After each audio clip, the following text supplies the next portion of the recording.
ਸਤਿ ਸ਼੍ਰੀ ਅਕਾਲ। ਤੁਸੀਂ ਦੇਖ ਰਹੇ ਹੋ ਪੰਜਾਬ ਟੂਡੇ ਤੇ ਇੱਕ ਵਾਰ ਫਿਰ ਲੈ ਕੇ ਹਾਜ਼ਰ ਹਾਂ insights with Vishal Sood. Welcome sir. Thank you Aman. Sir, Punjab ਦੀ ਰਾਜਨੀਤੀ ਡੇਲੀ ਗਰਮਾ ਰਹੀ ਹੈ। ਕੁੰਵਰ ਵਿਜੇ ਪ੍ਰਤਾਪ ਜੋ ਆਮ ਆਦਮੀ ਪਾਰਟੀ ਦੇ ਐਮਐਲਏ ਨੇ, ਪੁਲਿਸ ਦੇ ਵਿੱਚ ਰਹੇ ਨੇ ਤੇ ਉਹਨਾਂ ਦਾ ਐਕਸਪੀਰੀਅੰਸ ਹੈ ਪੁਲਿਸ ਦਾ। ਉਹਨਾਂ ਨੇ ਚਿੱਠੀ ਲਿਖੀ ਹੈ ਭਗਵੰਤ ਮਾਨ ਸਾਹਿਬ ਨੂੰ। ਉਹਨਾਂ ਨੇ ਕਿਹਾ ਕਿ ਬਹਿਬਲ ਕਲਾਂ ਗੋਲੀकांड ਜੋ ਹੋਇਆ ਸੀ ਉਹਦੇ ਵਿੱਚ ਆਰੋਪੀਆਂ ਨੂੰ ਬਚਾਉਣ ਦੀ ਕੋਸ਼ਿਸ਼ ਹੋ ਰਹੀ ਹੈ, ਇਨਵੈਸਟੀਗੇਸ਼ਨ ਚੰਗੀ ਤਰ੍ਹਾਂ ਨਹੀਂ ਹੋ ਰਹੀ ਤੇ ਉਹਦੇ 'ਤੇ ਧਿਆਨ ਦੇਣਾ ਚਾਹੀਦਾ। ਦੇਖੋ, ਜਦੋਂ ਆਮ ਆਦਮੀ ਪਾਰਟੀ ਨੇ ਡਿਊਰਿੰਗ ਇਲੈਕਸ਼ਨਸ ਜਿਹੜੇ ਇਲੈਕਸ਼ਨ ਹੋਏ ਨੇ ਉਹਨਾਂ 'ਚ ਉਹਨਾਂ ਨੇ ਕਿਹਾ ਸੀ, ਸ਼ਾਇਦ ਇੱਕ ਵਾਰੀ ਇਹ ਵੀ ਕਿਹਾ ਸੀ ਕਿ 24 ਘੰਟੇ 'ਚ ਫੜ ਲਾਂਗੇ, ਹੈ ਨਾ। ਤੇ ਆਲਰੇਡੀ ਸਾਨੂੰ ਪਤਾ ਹੀ ਹੈ ਕਿ ਕਿਹੜੇ ਲੋਕੀ ਨੇ, ਇਨਕੁਆਇਰੀ ਤੇ ਹੋਈ ਪਈ ਹੈ ਜੀ। ਬਸ ਤੇ ਲੋਕੀ ਫੜ ਕੇ ਅੰਦਰ ਕਰਨੇ ਨੇ, ਇਹੋ ਹੀ ਗੱਲ ਹੋਈ ਸੀ ਸ਼ਾਇਦ ਜੀ। ਤੇ at the end of the day ਇੱਕ ਆਮ ਇਨਸਾਨ ਇਹ ਫੀਲ ਕਰਦਾ ਹੈ ਕਿ ਬਈ ਇਨਸਾਫ, ਜੇ ਤੁਸੀਂ ਪਾਵਰਫੁਲ ਹੋ, ਤੁਸੀਂ ਯੂ ਕੈਨ ਗੈਟ ਅਵੇ ਵਿਦ ਐਨੀਥਿੰਗ। ਤੁਹਾਡੇ 100 ਖੂਨ ਮਾਫ ਨੇ। ਇਹ ਹੁਣ ਗੌਰਮੈਂਟ ਦੀ ਜ਼ਿੰਮੇਵਾਰੀ ਹੈ, ਭਗਵੰਤ ਮਾਨ ਗੌਰਮੈਂਟ ਦੀ, ਆਮ ਆਦਮੀ ਪਾਰਟੀ ਦੀ ਜ਼ਿੰਮੇਵਾਰੀ ਹੈ ਕਿ ਉਹ ਪੰਜਾਬੀਆਂ ਨੂੰ ਫੀਲ ਕਰਾਵੇ ਕਿ ਇਹ ਡਿਫਰੈਂਟ ਸਰਕਾਰ ਹੈ। ਕਿਉਂਕਿ ਵੋਟ ਐਸੇ ਵੈਸੇ ਦਿੱਤਾ ਗਿਆ ਕਿ ਇੱਕ ਨਵੀਂ ਵੱਖਰੀ ਪਾਰਟੀ ਹੈ ਨਾ। ਹੁਣ ਗੈਰ ਰਿਵਾਇਤੀ ਵਰਡ ਯੂਜ਼ ਕਰਦੇ ਹੋ ਆਪਣੇ ਲਈ, ਅਸੀਂ ਗੈਰ ਰਿਵਾਇਤੀ ਪਾਰਟੀ ਹਾਂ। ਗੈਰ ਰਿਵਾਇਤੀ ਕਿਸ ਸੈਂਸ 'ਚ?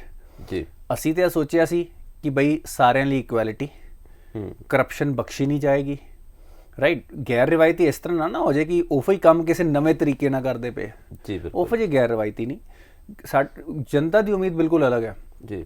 ਆਪਾਂ ਇੱਕ ਦੋ ਵਾਰੀ ਅੱਗੇ ਵੀ ਡਿਸਕਸ ਕਰ ਚੁੱਕੇ ਹਾਂ ਕਿ ਜਦੋਂ ਇੱਕ ਤੇ ਹੁਣ ਇਹਨੂੰ ਦੋ ਐਸਪੈਕਟਸ ਨਾਲ ਦੇਖਣਾ ਚਾਹੀਦਾ। ਇੱਕ, ਜਿਹੜੇ ਕੁੰਵਰ ਵਿਜੇ ਪ੍ਰਤਾਪ ਜੀ ਨੇ, he is a very talented IPS officer ji. ਆਪਾਂ ਕਿਉਂ ਨਹੀਂ ਉਹਨਾਂ ਦੀਆਂ ਸਰਵਿਸਿਜ਼ ਲੈ ਰਹੇ ਜੀ? ਸਾਡੇ ਕੋਲ, ਆਪਾਂ ਉਹਨੂੰ ਹੋਮ ਮਿਨਿਸਟਰ ਬਣਾ ਸਕਦੇ ਹਾਂ, ਪੁਲਿਸ ਦਾ ਇੰਚਾਰਜ ਬਣਾ ਸਕਦੇ ਹਾਂ, ਕਿਸੇ ਸਪੈਸ਼ਲ ਕਮੇਟੀ ਦਾ ਇੰਚਾਰਜ ਬਣਾ ਕੇ ਲਾਅ ਐਂਡ ਆਰਡਰ ਦੇਖ ਸਕਦੇ ਹਾਂ। ਲੈਟਸ ਸੇ ਜੋ ਹੋਮ ਮਿਨਿਸਟਰ ਨਹੀਂ ਵੀ ਦੇਣੀ, ਗਵਰਨਮੈਂਟ ਹੈਜ਼ ਸੋ ਮੈਨੀ ਆਪਸ਼ਨਸ ਜੀ। ਵਾਈ ਸੱਚ ਅ ਪਰਸਨ ਜਿਹਨੇ ਆਪਣੀ IPS ਦੀ ਜੌਬ ਛੱਡ ਕੇ ਇੱਕ ਪੋਲੀਟੀਕਲ ਕਰੀਅਰ 'ਚ ਆਏ, ਇੱਕ ਮਿਸ਼ਨ ਲਈ ਤੁਹਾਡੀ ਪਾਰਟੀ ਜੁਆਇਨ ਕੀਤੀ ਜੀ, ਰਾਈਟ। ਕੁਝ ਤੇ ਡਿਸਕਸ਼ਨਸ ਹੋਈਆਂ ਹੋਣਗੀਆਂ ਕਿ this is how we will solve law and order. ਕਿਹਦੇ ਨਾਲ ਹੋਈਆਂ ਹੋਣਗੀਆਂ? ਕੁੰਵਰ ਵਿਜੇ ਪ੍ਰਤਾਪ ਨਾਲ ਹੀ ਹੋਈਆਂ ਹੋਣਗੀਆਂ। Why he has not been given that role ਕਿ ਜਿੱਥੇ ਉਹ ਪੰਜਾਬ ਦੀ ਲਾਅ ਐਂਡ ਆਰਡਰ, ਪੀਸ ਨੂੰ, ਇਹਨਾਂ ਪੁਲਿਸ ਡਿਪਾਰਟਮੈਂਟ ਨੂੰ ਐਫੀਸ਼ੀਐਂਟ ਕਰਨ 'ਚ ਜਾਂ ਲਾਅ ਐਂਡ ਆਰਡਰ ਨੂੰ ਇੰਪਰੂਵ ਕਰਨ 'ਚ ਉਹਨਾਂ ਨੂੰ ਐਕਟਿਵਲੀ ਕਿਉਂ ਨਹੀਂ ਇਨਵੋਲਵ ਕੀਤਾ ਜਾ ਰਿਹਾ ਜੀ? ਸੈਕੰਡਲੀ, ਤੁਸੀਂ ਗੈਰ ਰਿਵਾਇਤੀ ਪਾਰਟੀ ਹੋ, ਇਹਦਾ ਮਤਲਬ ਇਹ ਵਾ ਕਿ ਜਿਹੜੀਆਂ ਰਿਵਾਇਤੀ ਪਾਰਟੀਆਂ ਉਹ ਤੇ ਬਈ ਆਪ ਜੇ ਬੋਲੋ ਤੇ ਉਹ ਕਹਿ ਦਿੰਦੀਆਂ ਨੇ ਕਿ ਵੀ ਤੁਸੀਂ ਸਹੀ ਫੋਰਮ 'ਚ ਨਹੀਂ ਬੋਲਦੇ ਪਏ ਜੀ। ਇੱਕ ਚਿੱਠੀ ਲਿਖੀ ਹੈ। ਇੱਕ ਇਸ ਗੱਲ ਤੋਂ ਇਹ ਵੀ ਪਤਾ ਲੱਗਦਾ ਹੈ ਕਿ ਆਮ ਆਦਮੀ ਪਾਰਟੀ ਦੇ ਲੋਕਾਂ ਦੇ ਵਿੱਚ ਡਿਸਸੈਟਿਸਫੈਕਸ਼ਨ ਹੈ, ਈਵਨ ਦੀ ਐਗਜ਼ਿਸਟਿੰਗ ਪਾਰਟੀ ਮੈਂਬਰਸ। ਜੇ ਚਿੱਠੀ ਲਿਖੀ ਜਾਂਦੀ ਹੈ, ਫਿਰ ਉਹ ਚਿੱਠੀ ਲੀਕ ਕੀਤੀ ਜਾਂਦੀ ਆ, ਕਲੀਅਰਲੀ ਇਸ ਤਰ੍ਹਾਂ ਦੇ ਲੀਕ ਹੋ ਨਹੀਂ ਜਾਂਦੀ ਜੀ। ਪਰਪਸ ਹੀ ਚਿੱਠੀ ਲਿਖਣ ਦਾ ਆਇਆ ਸੀ ਤਾਂ ਕਿ ਸਾਰਿਆਂ ਨੂੰ ਦੱਸਿਆ ਜਾ ਸਕੇ ਕਿ we are not satisfied with everything ji. ਉਸ ਤੋਂ ਬਾਅਦ ਆਪਾਂ ਉਦੋਂ ਵੀ ਗੱਲ ਕੀਤੀ ਸੀ ਕਿ ਬਈ ਸਾਡੀਆਂ ਆਮ ਆਦਮੀ ਪਾਰਟੀ ਨੂੰ ਡਿਫੈਂਸਿਵ ਹੋਣ ਦੀ ਲੋੜ ਨਹੀਂ ਹੈ ਜੀ। They should come on the front foot. ਉਹ ਨਵੇਂ ਨੇ, ਕੁਝ ਗਲਤੀਆਂ ਕਰਨਗੇ ਪਰ ਚੀਜ਼ਾਂ ਨੂੰ ਇਗਨੋਰ ਨਾ ਕਰਨ ਜੀ। ਜੇ ਅੱਜ ਉਹਨਾਂ ਦੇ ਸਪੋਕਸਮੈਨ ਟਵਿੱਟਰ ਤੇ ਇਹ ਕਹਿੰਦੇ ਨੇ ਕਿ ਬਈ ਇਹ ਕੋਡ ਆਫ ਕੰਡਕਟ ਦੇ ਅਕੋਰਡਿੰਗ ਹੀ ਤੁਸੀਂ ਸਾਨੂੰ ਇਹ ਮੈਸੇਜ ਦਿਓ, then it is wrong ਜੀ। ਤੁਸੀਂ ਪ੍ਰੋਬਲਮ ਵੱਲ ਫੋਕਸ ਕਰੋ। ਪ੍ਰੋਬਲਮ ਤੁਹਾਡੇ ਤੱਕ ਪਹੁੰਚੀ ਕਿਵੇਂ? ਉਹ ਚਿੱਠੀ ਦੇ ਰਾਹੀਂ ਆਈ, ਉਹ ਫੋਨ ਦੇ ਰਾਹੀਂ ਆਈ ਕਿ ਬਈ ਉਹਨੇ ਨਾਲ ਸਲੂਟ ਮਾਰ ਕੇ ਨਹੀਂ ਚਿੱਠੀ ਤੁਹਾਨੂੰ ਭੇਜੀ। That is not the problem. Problem ਇਸ ਕਿ ਕੁਝ ਲੋਕਾਂ ਨੇ ਕੁਝ ਲੋਕਾਂ ਦੀ ਜਾਨ ਲਿੱਤੀ ਆ, ਕੁਝ ਸਾਡੀ ਜਿਹੜੀ ਹੈਗੀ ਆ ਭਾਵਨਾਵਾਂ ਨੂੰ, ਸਮੂਹਿਕ ਭਾਵਨਾਵਾਂ ਨੂੰ ਠੇਸ ਪਹੁੰਚਾਈ ਆ। ਉਹਦੇ ਜਿਹੜੇ ਦੋਸ਼ੀ ਨੇ ਉਹਨਾਂ ਨੂੰ ਸਜ਼ਾ ਮਿਲੇ ਜੀ। ਇਹ ਪ੍ਰੋਬਲਮ ਹੈ। ਪਰ ਚਿੱਠੀ ਕਿਵੇਂ ਲਿਖੀ ਗਈ, ਕਿੰਨੇ ਲਿਖੀ ਗਈ, ਕਿੰਨੇ ਲੀਕ ਕੀਤੀ, that is not the issue ਜੀ। ਇਹ ਇੱਕ ਇੰਪੋਰਟੈਂਟ ਤੁਹਾਡਾ ਪੋਲ ਪ੍ਰੋਮਿਸ ਸੀ। ਗੌਰਮੈਂਟ ਨੂੰ ਇਹਦੇ ਉੱਤੇ ਸਟ੍ਰਿਕਟ ਐਕਸ਼ਨ ਲੈਣਾ ਚਾਹੀਦਾ ਤਾਂ ਕਿ ਅਗਲੇ ਲੋਕਾਂ ਲਈ ਵੀ ਐਗਜ਼ਾਮਪਲ ਬਣੇ ਕਿ ਵੀ ਤੁਸੀਂ ਸੁਸਾਇਟੀ ਦੇ ਵਿੱਚ ਅਨਰੈਸਟ ਨਹੀਂ ਫੈਲਾ ਸਕਦੇ। ਤੁਸੀਂ ਸੁਸਾਇਟੀ ਦੇ ਵਿੱਚ ਆਪਸ ਦੇ ਵਿੱਚ ਜਿਹੜਾ ਬੇਸਿਕਲੀ ਜਿਹੜਾ ਹੁੰਦਾ ਹੈ ਕਿ law and order the problem create ਨਹੀਂ ਕਰ ਸਕਦੇ ਇੰਨੀ ਆਸਾਨੀ ਨਾਲ। ਤੁਸੀਂ ਲੋਕਾਂ ਦੇ ਜਿਹੜੇ ਧਾਰਮਿਕ ਭਾਵਨਾਵਾਂ ਹੈ ਉਹਨਾਂ ਨਾਲ ਖੇਡ ਨਹੀਂ ਸਕਦੇ, ਤੁਸੀਂ ਜਿੰਨੇ ਵੀ ਪਾਵਰਫੁਲ ਹੋ ਜੀ। ਇਹ ਮੈਸੇਜ ਆਉਣਾ ਚਾਹੀਦਾ। ਸਰ, ਇੱਕ ਹੋਰ ਖਬਰ ਆਈ ਕੱਲ੍ਹ, ਅਸੀਂ ਸਰਕਾਰੀ ਖਬਰ 'ਚ ਵੀ ਉਹ ਖਬਰ ਪੜ੍ਹੀ ਕਿ ਮੁਹੱਲਾ ਕਲੀਨਿਕ ਉਹ ਸ਼ੁਰੂ ਕਰਨ ਦੀ ਗੱਲ ਕੀਤੀ ਹੈ ਭਗਵੰਤ ਮਾਨ ਸਾਹਿਬ ਨੇ। 75ਵੀਂ ਸਾਲਗਿਰਾ ਤੇ ਆਜ਼ਾਦੀ ਦੀ 75 ਮੁਹੱਲਾ ਕਲੀਨਿਕ ਖੋਲ੍ਹੇ ਜਾਣਗੇ ਪੰਜਾਬ ਦੇ ਵਿੱਚ। ਬਹੁਤ ਵਧੀਆ ਗੱਲ ਹੈ। ਦੇਖੋ, ਹੈਲਥ ਇਨਫਰਾਸਟਰਕਚਰ ਨੂੰ ਇੰਪਰੂਵ ਕਰਨ ਦੀ ਲੋੜ ਹੈ ਜੀ। ਤੇ at the end of the day ਉਹਦੀ ਇੰਪਲੀਮੈਂਟੇਸ਼ਨ, ਡਿਲੀਵਰੀ ਜਿਹੜੀ ਹੈਗੀਆਂ ਸਰਵਿਸਿਜ਼ ਦੀ, ਹੈਲਥ ਸਰਵਿਸਿਜ਼ ਦੀ ਬਹੁਤ ਵਧੀਆ ਤਰੀਕੇ ਨਾਲ ਹੋਵੇ। ਸਾਡੇ ਇੱਥੇ ਅਨਫੋਰਚੂਨੇਟਲੀ ਇੱਕ ਜਿਹੜਾ ਸਾਡੇ ਵਾਤਾਵਰਣ 'ਚ ਤੇ ਪੋਲਿਊਸ਼ਨ ਹੈਗਾ ਹੀ ਆ, ਸਾਡੇ ਪਾਣੀ ਤੇ ਜ਼ਮੀਨ 'ਚ ਵੀ ਪੋਲਿਊਸ਼ਨ ਆ ਗਿਆ ਹੋਇਆ, ਉਹਦੇ ਕਾਰਨ ਹੈਲਥ ਪ੍ਰੋਬਲਮ ਹੋਰ ਜ਼ਿਆਦਾ ਆਉਂਦੀ ਆ। ਬੜੀ ਖੁਸ਼ੀ ਦੀ ਗੱਲ ਹੈ ਕਿ ਇੰਡੀਆ ਦੇ 75ਵੇਂ ਇੰਡੀਪੈਂਡੈਂਸ ਡੇ ਤੇ ਅਸੀਂ 75 ਮੁਹੱਲਾ ਕਲੀਨਿਕ ਲਾਂਚ ਕਰਾਂਗੇ। ਹੈਲਥ ਮਿਨਿਸਟਰ ਡਾਕਟਰ ਸਿੰਗਲਾ ਨੇ ਅਨਾਉਂਸਮੈਂਟ ਕੀਤੀ ਹੈ ਤੇ ਬਾਈ ਦੀ ਐਂਡ ਆਫ ਦਿਸ ਈਅਰ ਸ਼ਾਇਦ ਉਹ 400 ਮੁਹੱਲਾ ਕਲੀਨਿਕ ਬਣਾ ਦੇਣਗੇ ਜੀ। ਤੇ ਇਹ ਇੱਕ ਪੋਜ਼ਿਟਿਵ ਇਨੀਸ਼ੀਏਟਿਵ ਹੈ। ਗਰੀਬ ਆਦਮੀ ਦੇ ਲਈ ਕੋਸਟਲੀ ਹੈਲਥ ਸਰਵਿਸਿਜ਼ ਲੈਣਾ ਬਹੁਤ ਮੁਸ਼ਕਿਲ ਹੈ। ਜਦੋਂ ਪ੍ਰਾਈਵੇਟ ਹਸਪੀਟਲ 'ਚ ਜਾਂਦੇ ਨੇ ਉਹਨਾਂ ਨਾਲ ਉਹਨਾਂ ਦਾ ਐਡਵਾਂਟੇਜ ਲਿੱਤਾ ਜਾਂਦਾ, ਕਿਉਂਕਿ ਹਸਪੀਟਲ ਨੂੰ ਪਤਾ ਹੈ ਕਿ ਇਹ ਬੰਦੇ ਦੀ ਜਾਨ ਦਾ ਮਾਮਲਾ ਹੈ ਜੀ, ਤੇ ਜਿੰਨੇ ਵੀ ਪੈਸੇ ਤੁਸੀਂ ਕਢਾ ਸਕਦੇ, ਲੋਕੀ ਲੋਨ ਲੈ ਕੇ ਬਹੁਤ ਮੁਸ਼ਕਿਲਾਂ 'ਚ ਆ ਜਾਂਦੇ ਨੇ ਜੀ। ਇੱਕ ਹਾਈ ਕੁਆਲਿਟੀ ਮੁਹੱਲਾ ਸਰਵਿਸ ਕਲੀਨਿਕ ਜੇ ਸ਼ੁਰੂ ਕੀਤੇ ਜਾਣ, ਲੋਕਾਂ ਦੀਆਂ 90% ਪ੍ਰੋਬਲਮ ਜਿਹੜੀ ਦਵਾਈ ਲੈਣ ਤੇ ਜਾਂ ਇੱਕ ਦੋ ਵਾਰੀ ਡਾਕਟਰ ਨੂੰ ਵਿਖਾਉਣ ਤੇ 2000 ਰੁਪਏ ਅੱਜ ਕੱਲ੍ਹ ਵੈਸੇ ਜੇ ਟੈਸਟ ਕਰਾ ਲਓ ਤਾਂ 4-5000 ਰੁਪਏ ਵੈਸੇ ਹੀ ਖਰਚ ਹੋ ਜਾਂਦਾ ਜੀ। ਮੁਹੱਲਾ ਕਲੀਨਿਕ 'ਚ ਉਹ ਇਲਾਜ ਸ਼ਾਇਦ 100 ਰੁਪਏ 'ਚ ਜਾਂ 50 ਰੁਪਏ 'ਚ ਹੋ ਜਾਏ ਜਾਂ ਫ੍ਰੀ ਹੋ ਜੀ।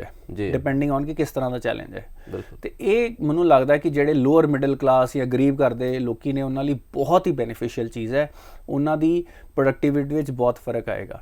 ਐਟ ਦੀ ਸੇਮ ਟਾਈਮ ਜਿਹੜੀ ਸੈਕੰਡਰੀ ਤੇ ਟਰਸ਼ਰੀ ਹੈਲਥ ਸਰਵਿਸ ਹੈ ਉਹਦੇ ਉੱਤੇ ਵੀ ਫੋਕਸ ਗਵਰਨਮੈਂਟ ਦਾ ਰਹਿਣਾ ਚਾਹੀਦਾ ਹੈ ਜੀ।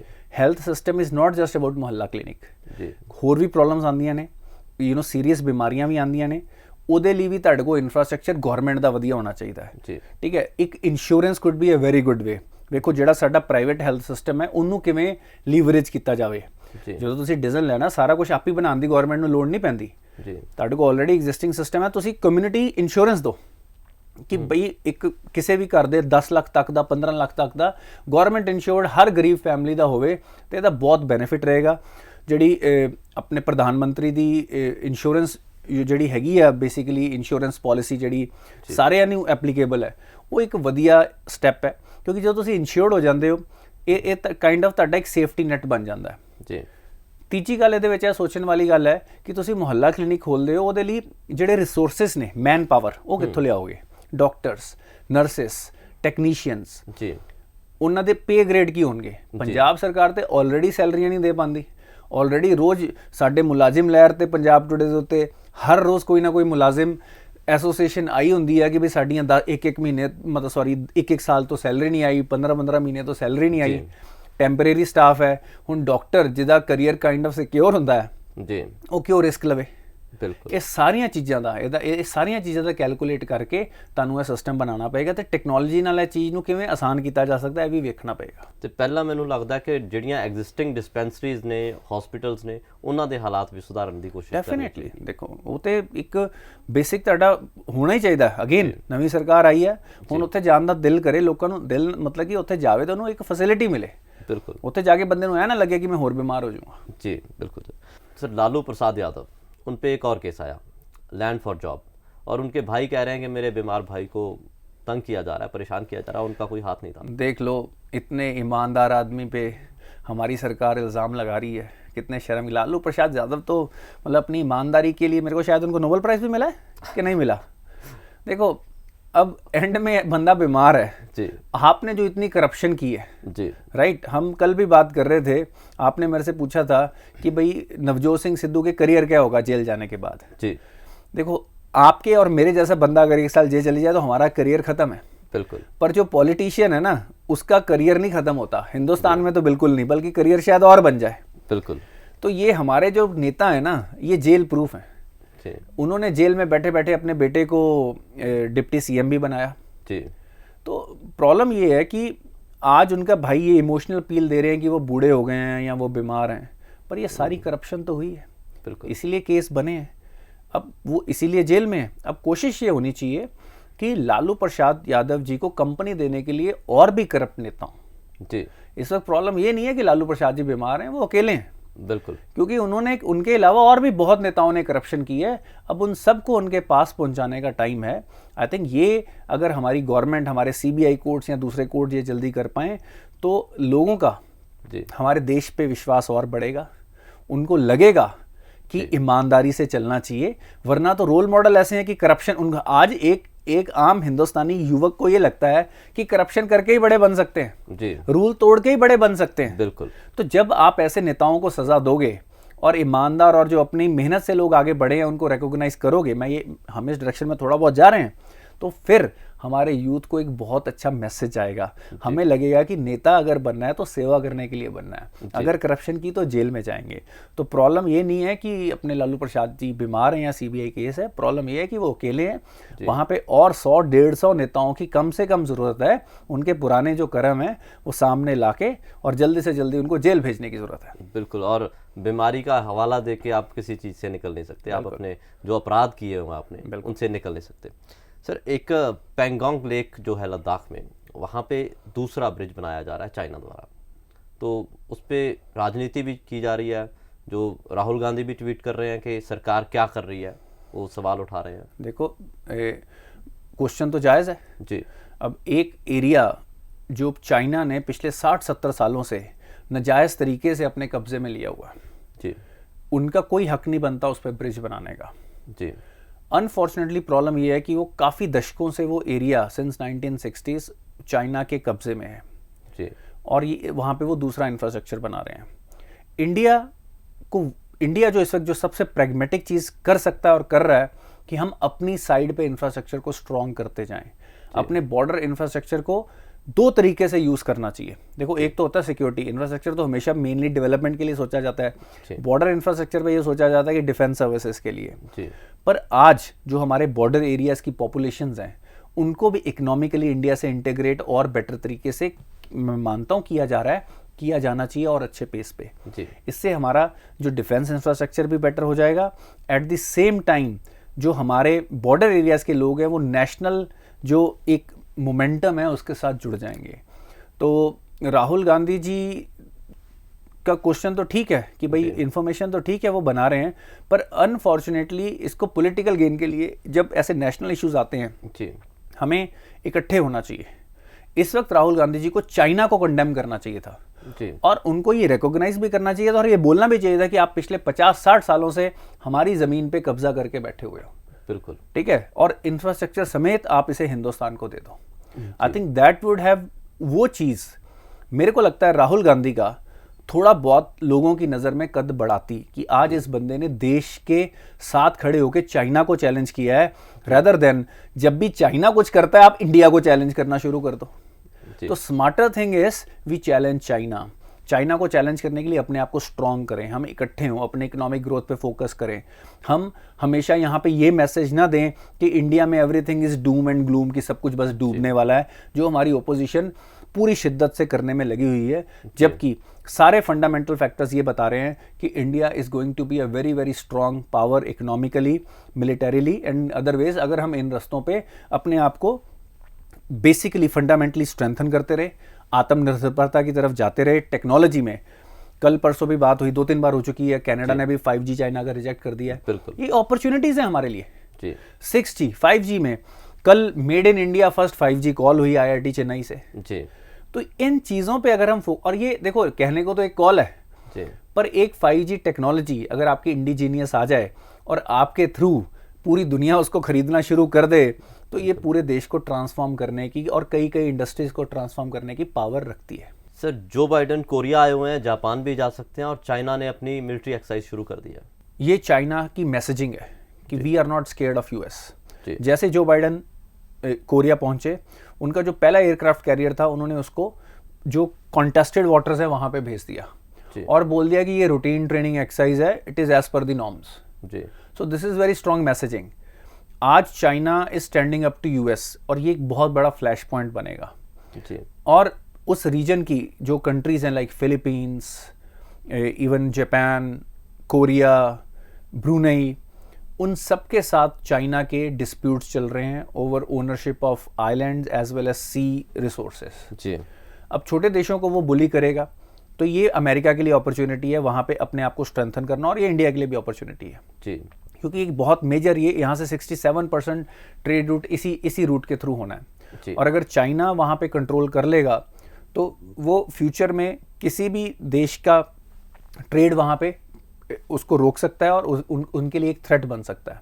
तो चाइना का भी ऐसा नहीं कि अमेरिका का नहीं है इंपीरियलिस्टिक माइंडसेट, ऐसे ही चाइना का भी है। जी। तो ये दोनों पावर्स का एक इंपीरियलिस्ट माइंडसेट है जिसकी वजह से whole world is in danger.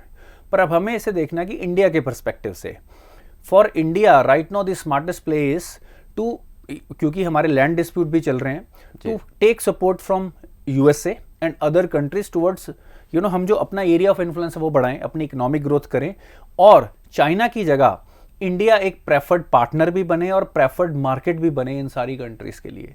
That will be good for the economic development of our nation, for the long term security of the nation. जी। सर, हम हमेशा इकोनॉमिक्स की बात करते हैं कि इंडिया में इन्वेस्टमेंट्स आ रही हैं और इस बार फॉरेन इन्वेस्टमेंट है जो वो ऑल टाइम हाई है सर।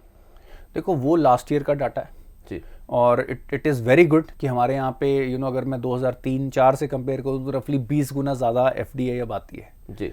पिछले कुछ सालों में भी बहुत अच्छी ग्रोथ हुई है। जी। इस साल बिकॉज ऑफ द अनसर्टेनिटी शायद ये नंबर ना रहे, क्योंकि ज़्यादातर इन्वेस्टमेंट जो सेफ मार्केट्स हैं जैसे US वगैरह जो कॉन्फ्लिक्ट से बिल्कुल दूर हैं, जिन पे कॉन्फ्लिक्ट का बहुत ज़्यादा असर नहीं हो रहा, उस तरफ शायद लेके जाएं। जी। बट ओवरऑल मैं अगर लॉन्ग टर्म परस्पेक्टिव से सोचूं, India is a prime place for investments for everyone across the globe. अब इंडिया इसको बढ़ाने के लिए ये $80 बिलियन से या $83 बिलियन से $160 बिलियन कैसे किया जाए, ये क्वेश्चन है। 2-4 बिलियन ऊपर नीचे तो अब ये चलता ही रहेगा। अब वो कैसे किया जाए, उसके लिए इंडिया को अब अपनी सॉफ्ट पावर बढ़ानी पड़ेगी, इंडिया को अपनी स्टेबिलिटी दिखानी पड़ेगी, इंडिया को दिखाना पड़ेगा कि we are a secure nation. हम एक in terms of security external as an internal we are absolutely secure.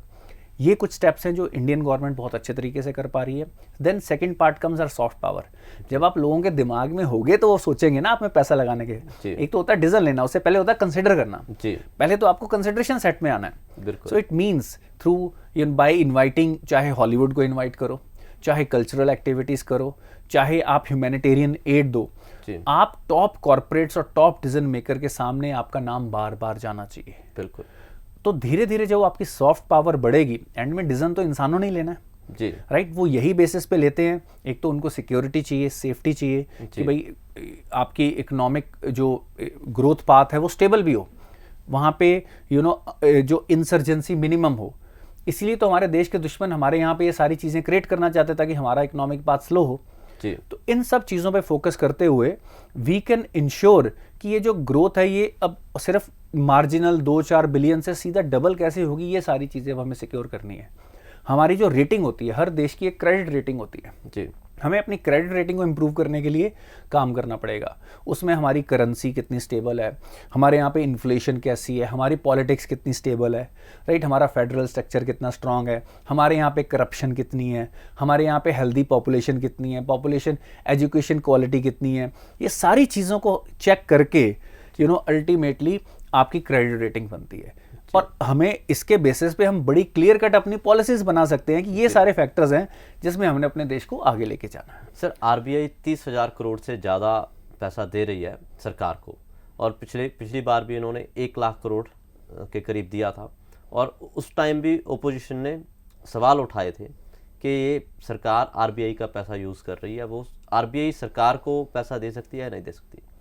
देखो, एज पर दी रूल्स आरबीआई बना था 1934 में जी, तो उसके कॉन्स्टिट्यूशन और रूल्स में लिखा है कि जो भी एक्सेस प्रॉफिट्स हैं वो उन्होंने सेंट्रल गवर्नमेंट को ही देने जी, वरना आरबीआई अपने पास पैसा रख के क्या करेगी जी? ये एक आम जनता का पैसा है, आम जनता के लिए कैसे यूज होगा जी? वो तभी यूज होगा जब सेंट्रल गवर्नमेंट की डिफरेंट स्कीम्स में जाएगा जी, राइट। तो आरबीआई के जो भी एक्स्ट्रा सरप्लस है, आरबीआई जो एक्स्ट्रा इंटरेस्ट चार्ज करती है, वो सारा पैसा हमेशा ही सेंट्रल गवर्नमेंट को ही जाता रहा है, और ये हर साल जाता रहा है। रेयरली कोई ईयर होगा हिस्ट्री में जहां पे वो पैसा नहीं गया होगा। और इस बार भी आरबीआई ने अपने लिए 5.5% का एक सेफ्टी नेट रख के बाकी पैसा गवर्नमेंट को दिया है, which is quite natural and has happened every time जी। अब अनफॉर्चुनेटली हमारे यहाँ पे आज हर डिसीजन अब होता गया है कि आज स्टेज ऐसी आ गई है हमारे देश की, वी आर वेरी प्राउड, हमें 75 साल इंडिपेंडेंस के होने वाले हैं, दुनिया के सिस्टम बदल गए हैं, नई टेक्नोलॉजीज आ गई हैं, हमारे देश की एस्पिरेशंस भी बेटर हो गई हैं जी। अब जो रूल्स में कुछ ना कुछ ट्वीक्स तो करने की ज़रूरत है जी, राइट। उसके लिए कुछ ना कुछ सिस्टम्स को चेंज करने की ज़रूरत है। अब लेट्स से आपने देखा होगा कुछ साल पहले एक और आई थी कि अब हिंदुस्तान के बैंक इतने वीक हो गए हैं कि आपका अगर पूरा आपके वो बैंक अगर बंद हो जाता है तो आपको सिर्फ 1 लाख रुपया मिलेगा जी। ये पहले था 1 लाख, ये नई चीज़ नहीं थी, पर ओपोजिशन ऐसे दिखा कि अब जैसे ये नई नहीं हो रही है, जबकि गवर्नमेंट ये कर रही थी कि अब 1 लाख की बजाय ये जो इंश्योरेंस अमाउंट है ये बढ़ा दी जाए, क्योंकि अब एवरेज अमाउंट जो एक बैंक अकाउंट में आपकी होती है वो बढ़ गई है जी, है ना। तो इसका मतलब ये है कि वो इंश्योर्ड अमाउंट भी बढ़नी चाहिए, और ये पूरी दुनिया में होता है बिल्कुल। तो आज की डेट में हमारी ओपोजिशन को थोड़ा सा और रिस्पॉन्सिबल होने की जरूरत है, हमें चाहिए वो opposition opposition is important for democracy, पर उनको अभी रिस्पॉन्सिबल होने की जरूरत है कि जो चीज़ आज बाई चांस हर चीज़ जो होती आई है जी उसमें कोई भी ट्वीक आता है या वो वैसे भी रूटीन में हो रही है, उसको ऐसे दिखाने की कोशिश, मिस इन्फॉर्म किया जाता है। जी तो ये ओपोजिशन को भी समझना पड़ेगा कि it is very hard for people of India to be misinformed. आज उनके पास मल्टीपल, एंड में तो सच बाहर आना ही है। वो 4 चीज़ें पढ़ लेता है और एंड में उसको भी समझ आ कि कौन सी बात लॉजिकल है और कौन सी नहीं है। फैक्ट एंड फिगर बेस्ड बात करनी चाहिए। जी तो अगर एक्सेस रेवेन्यू है वो हमेशा से सेंट्रल गवर्नमेंट का ही उस पर राइट है उसको यूज़ करने का फॉर दी डिफरेंट स्कीम्स और as per their budget allocations. जी। और ओपोजिशन के पास सवाल सही होने चाहिए, लोगों को गुमराह करने की बजाय सही सवाल उठाएंगे तो शायद सरकार में भी आ जाएंगे। बिल्कुल सही सवाल उठाना ज़्यादा ज़रूरी है सही जवाब देने से। बिल्कुल अगर आपका सवाल ही सही नहीं है तो आपको सही आंसर मिलके भी वो गलत है। जी आस्किंग द राइट क्वेश्चन, मेरे को लगता है कि किसी लाइफ में हम अपने आप से भी अगर सही सवाल पूछेंगे या किसी डेमोक्रेसी में किसी भी कंपनी में सही सवाल is the most important part. और यही तो ब्यूटी है डेमोक्रेसी की कि लोगों को सवाल पूछने दिए जाते हैं। और अब अल्टीमेटली डेमोक्रेसी इफेक्टिव तब होती है जब वो सवाल सही हो। जी बिल्कुल, शुक्रिया सर। इस तरह की मीनिंगफुल इंसाइट्स के लिए देखते रहिए पंजाब टुडे।